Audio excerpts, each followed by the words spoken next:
Diba? May nagbablog, diba? Sana all ganito kagwapo. Although hindi ko naman napatunayan. I think din ako naapektuhan, no? Sana all clear skin.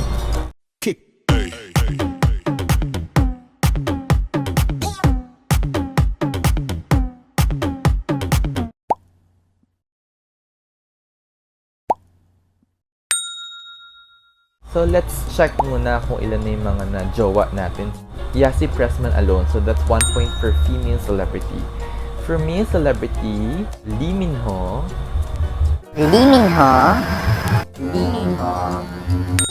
Next, we also have Jane Salvador, ang pamangkin ni Maha Salvador.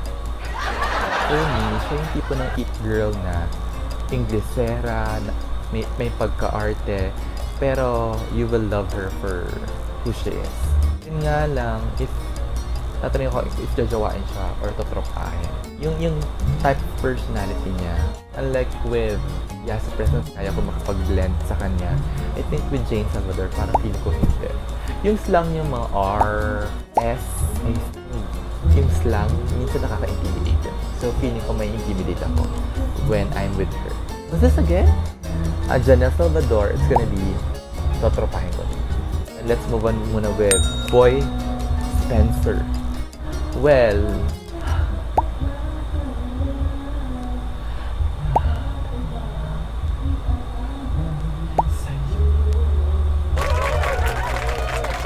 so with Boy Spencer, actually, hindi ko siya alam until makita ko dun sa isang YouTube na parang sabi ko, parang ang dami niyang views. So, nung pinapanood ko yung mga vlogs niya, I come to realize na maybe because ang dami niyang viewers, kahit hindi pa siya ganun kasikat because he's really parang on his element. Meaning to say, parang siya na yun eh. What you see is what you get. I think yun siya personally. But, well, guwapo siya, no?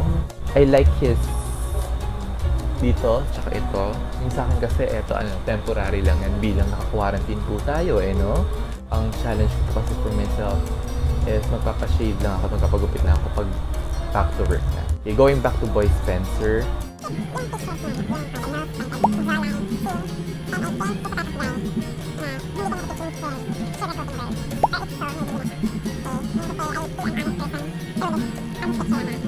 So I think, jajawain ko to. Pang 7 natin is no other than Josa herself and Curtis Smith. She's really nice. She's not only beautiful but gorgeous inside and out. And she's really a very good actress. Affected ako pagka siya napapanood ko sa isang movie. Parang I'm into it agad pag siya. Siya yung tipo ng girl na maarte pero you will love to be with her all the time. Kasi para siyang gullible, very sweet, mayamang maarte pero cowboy. Yun yung tingin ko kay Ann Curtis, ha? Even yung pagkanta niya, kahit hindi ganun kagaling, but the confidence itself, parang ang galing-galing niya. So I like that about her. In the case of Ann Curtis, Jojo Wang ko is given a chance. Next, pang 7th na guy is Alden Richard. On these pictures, he's the type of guy na parang, alam mo yung masunurin sa parents, sa lolo or sa lola, parang nag-aaral mabuti. Nakikita ko sa kanya, the type of guy na may direction sa life, no?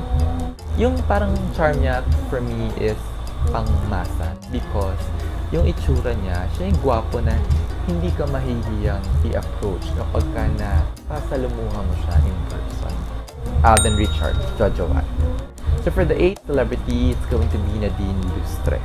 Well, ang ganda niya. Napanood ko yung very first movie niya, if not mistaken, it's the Diary ng Pa. Ay, hindi pala. Una ko pala siya napanood sa Petrang Kabayo. Kapatid siya ata. So, yung personality is very outspoken, matalino, witty, and very strong ang kanyang yung mga pinaglalaban. She really knows herself. And I think that's what her fans love about her. So ko rin na parang she's a type of a strong woman, strong Filipina. But in her case, of course, Jojo Wang. Next, we have Tony Labuska. Just to share with you lang kanina habang nagbabrowse ako ng mga pictures on Google. Lahat ito galing sa Google. Parang most of the pictures that I saw, topless siya, nakahubad. Kaya parang I really had a hard time looking for pictures na medyo loose. So I think he's the type of boy next door na talagang pagkakagulo ng mga girls.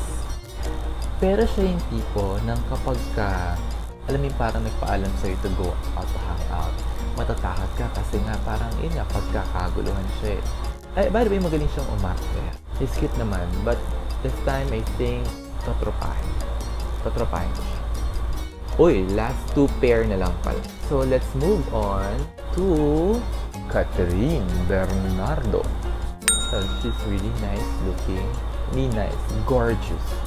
Parang same sila ni Ann Curtis for me. Yung alam mo gorgeous na hindi siya yung typical na maganda lang.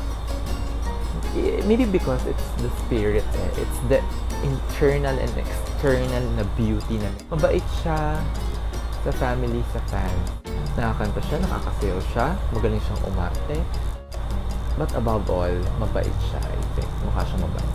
If given a chance, I think jojowain ko to. Catherine Bernardo. Next, we have James Reid. Well, in the case of James Reid, para siya yung tipo din ni Tony Labrusca na kapag iniwan mo sa labas pagkakaguluhan. So, parang nakakatakot ata yun, no? Alam mo yun, parang any moment in time, may maghahabol at may mamahabol sa kanya. May mga agaw at mga agaw sa kanya. But, just to be frank, no, before, I really admire him for being a very outspoken person, a very gentleman, sweet, loving, caring partner to Nadine Lustre. But after the breakup, no, I think affected ko.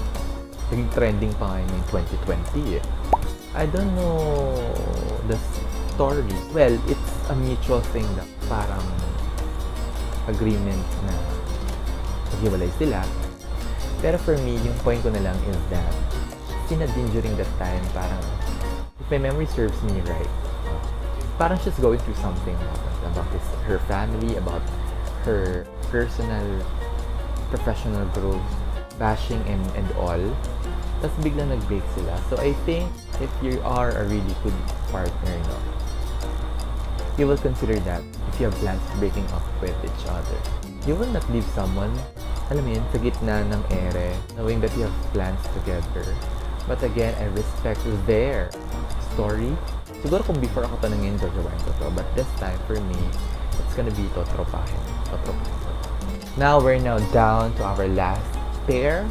Last female is Liza Soberano. Alam mo, walang ano-ano. Sagutin ko na agad, jojowain, totropahin. Jojowain ko to. Si Liza Soberano. Why? Because she's really nice.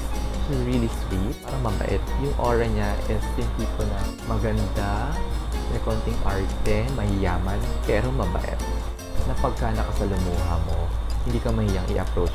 And of course, Liza Soberano, even Hollywood pinag-uusapan yung ganda niya.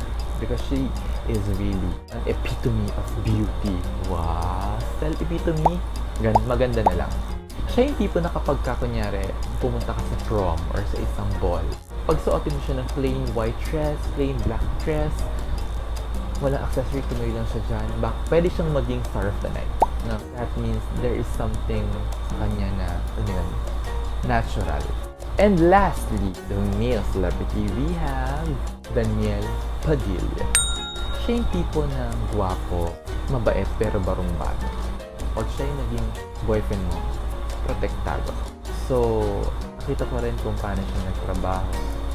Narinig ko rin yung story niya about his life before with his mom. I admire him sa pinagdaanan niya. I think it's also one of the reasons why his fan talagang mahal siya. Bukod sa gwapo siya, nagsipag talaga sa buhay. So I think for me, well, everyone wants to be protected anyway. Tapos cute pa. For me, Jojowain. Daniel Padilla. Jojowain. So we're done with the top 10 male and female celebrity. Let's check lang kung ilan ang the girls. We have Yasi Pressman, Ann Curtis, Nadine Lustre, Catherine, and Liza Soberano. So it's 5 points for female. Now for male, we have Lee Min Ho, Boy Spencer, Alden Richards, and Daniel Padilla. So we only have 4 points for guys. 5 points for female, 4 points for male celebrity. That's it. So again, for this vlog, it's only my opinion lang na given a chance. Actually, lahat naman sila parang may kanya-kanyang talent, personality, or traits na talagang papahanga kanila. Pero siguro yung manner or yung way ng pag-ibig ko of ng jojowa and itong tropahan is different na. Unlike with kapag mas bata ka, you're mas really after the looks, achievements, mayaman ba or not, magaling ba pumorma or hindi. I think towards the end of this vlog, my realization is that as you grow older, you realize that mas simple na lang ang gusto mo or yung hinahanap mo sa isang tao na you want to be with. Like in my case now, para I'm looking for someone who is, first when it comes to physical, for me, ang gwapo or maganda is someone who is neat. And for me to be able to check if that guy or girl is neat, pag meron kayong weird attraction to maganda at malinis na kamay at saka paa. Kasi for me, if nakita ko na malinis yung kamay at yung paa, it says a lot. It tells a lot. Na parang he or she really takes good care of himself, herself, no? Naalagaan ka yung sarili niya. Marami pang iba. So it's a major turn on kapag sobrang linis. But that's the physical. So when it comes to attitude, yung personality naman, yung medyo internal, I am really after someone who is responsible, who has decisions in life, who has parang straightforward, strong ang personality. Strong yung personality, meaning to say, siya natakot to tell what's on his or her mind. May plano sa buhay, and of course, above all, family-oriented and God-fearing person. Hindi na kasi mabait, na maasikaso, maalalahanin, normal yan sa isang partner. Pero yung talagang nabanggit ko kanina, especially the God-fearing and the family-oriented, I think lahat ganun. So I think that's it for this first vlog. If you have other comments or suggestions of what vlog or content that I can do for you to RV, please let me know by dropping your comments down below. And I hope you guys enjoy the videos. Don't forget to click like, share, and subscribe to my YouTube channel, Redman and Lily. And if you want to get notified for the newest update or new uploaded videos, just hit the notification button. I don't know, here or here. Hope to see you soon, guys. And again, thanks for watching. This is again Redman and Lily for our very first Red Random. Bye.